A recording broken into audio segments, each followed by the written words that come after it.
Hi hello everyone welcome to Raji home style. నేను మీ రాజేశ్వరి అండి.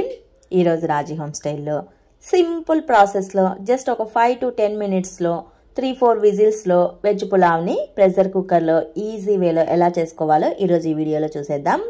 Veg pulao కోసం నేను కట్ చేసిన ఉల్లి ముక్కలు, అల్లం వెల్లుల్లి, పుదీనా ఆకులు, పచ్చిమిర్చి ముక్కలు, నానబెట్టుకున్న రైసు, కొద్దిగా బటరు, అలాగే పులావ్ స్పైసెస్, బిర్యానీ ఆకు, అనాస పువ్వు, చెక్క లవంగాలు తీసుకున్నాను. వెజ్ పులావ్ కాబట్టి వెజిటబుల్స్ తీసుకున్నానండి. కుక్కర్లో చేస్తున్నాను కాబట్టి స్టవ్ పైన కుక్కర్ ఉంచేసి అందులో కొద్దిగా ఆయిల్ వేసుకొని కొద్దిగా బటర్ వేసుకోవాలి. బటర్ అంతా చక్కగా కరిగిన తర్వాత పులావ్ స్పైసెస్, బిర్యానీ ఆకు, అనాస పువ్వు, చెక్క లవంగా పీసెస్, యాలకులు, అలాగే కొద్దిగా షాజీరా ఇవన్నీ వేసేసుకోవాలన్నమాట. ఇవన్నీ లైట్గా వేగిన తర్వాత ఇందులో కచ్చాపచ్చాగా దంచేసిన వెల్లుల్లి రెబ్బల్ని, అలాగే కచ్చాపచ్చాగా దంచుకున్న అల్లాన్ని వేసుకున్నానండి. పేస్ట్ యాడ్ చేయట్లేదు, రెండింటిని కచ్చాపచ్చాగా దంచి యాడ్ చేస్తున్నాను. కట్ చేసిన పచ్చిమిర్చి స్లైసెస్ని వేసుకోవాలి. ఇందులోనే కాస్తంత పుదీనా, కాస్తంత కొత్తిమీరని కూడా యాడ్ చేసేసుకోవాలి. ఇందులోనే మనం కట్ చేసి పెట్టి ఉంచుకున్న ఉల్లి ముక్కల్ని కూడా వేసేసుకోవాలండి.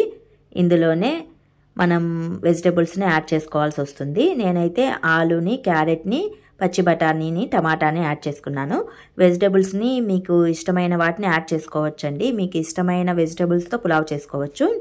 ఇందులోనే ధనియాని, చిల్లీ పౌడర్ని, గరం మసాలాని వేసేసుకోవాలన్నమాట. ఇవి కూడా లైట్గా వేసేసుకోవాలి.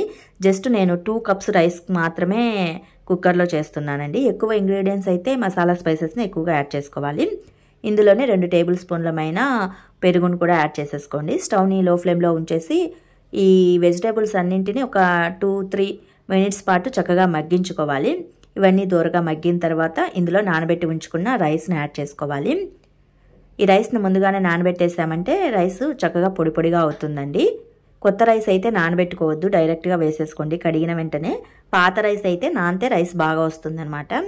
రైస్కి 1:2 రేషియోలో వాటర్ని యాడ్ చేసుకోవాలి. వాటర్ వేసిన తర్వాత మన టేస్ట్కి సరిపడా ఉప్పుని యాడ్ చేసేసుకోవాలి. ఉప్పు వేసిన తర్వాత స్టవ్ని హై ఫ్లేమ్లోకి టర్న్ చేసేసుకొని మూత పెట్టేసి విజిల్ పెట్టేసి జస్ట్ ఒక 3 to 4 విజిల్స్ వచ్చేంత వరకు ఉంచేసుకొని స్టవ్ని ఆఫ్ చేసేసుకుంటే సరిపోతుందండి. 3 to 4 విజిల్స్ వచ్చిన తర్వాత స్టీమింగ్ అంతా పోయిన తర్వాత మూత తీసేస్తే వెజ్ పులావ్ అనేది ఇలా ఉంటుందన్నమాట. దీన్ని చక్కగా స్పూన్తో కలిపేసేయండి. వెజిటేబుల్స్ అనేవి కాస్త పైకి వచ్చేసి ఉంటాయి. రైస్ అనేది అంతా మిక్స్ అయ్యి ఉండదు, మధ్యలో మనం కలయబెట్టాం కాబట్టి ఇలా లైట్గా అలా కలయబెట్టేసేసి మనం తినే ప్లేట్లోకి తీసుకుంటే సరిపోతుంది. వేడివేడిగా తిన్నామంటే చాలా బాగుంటుందండి. నాన్ వెజ్ కర్రీతో కానీ, వెజ్ కర్రీతో కానీ, ఈవెన్ పుల్లగూర, మజ్జిగ పులుసుతో తీసుకున్నా కూడా సూపర్ టేస్టీగా ఉంటుంది. మేమైతే సండే స్పెషల్ రైస్గా చేసుకున్నామండి.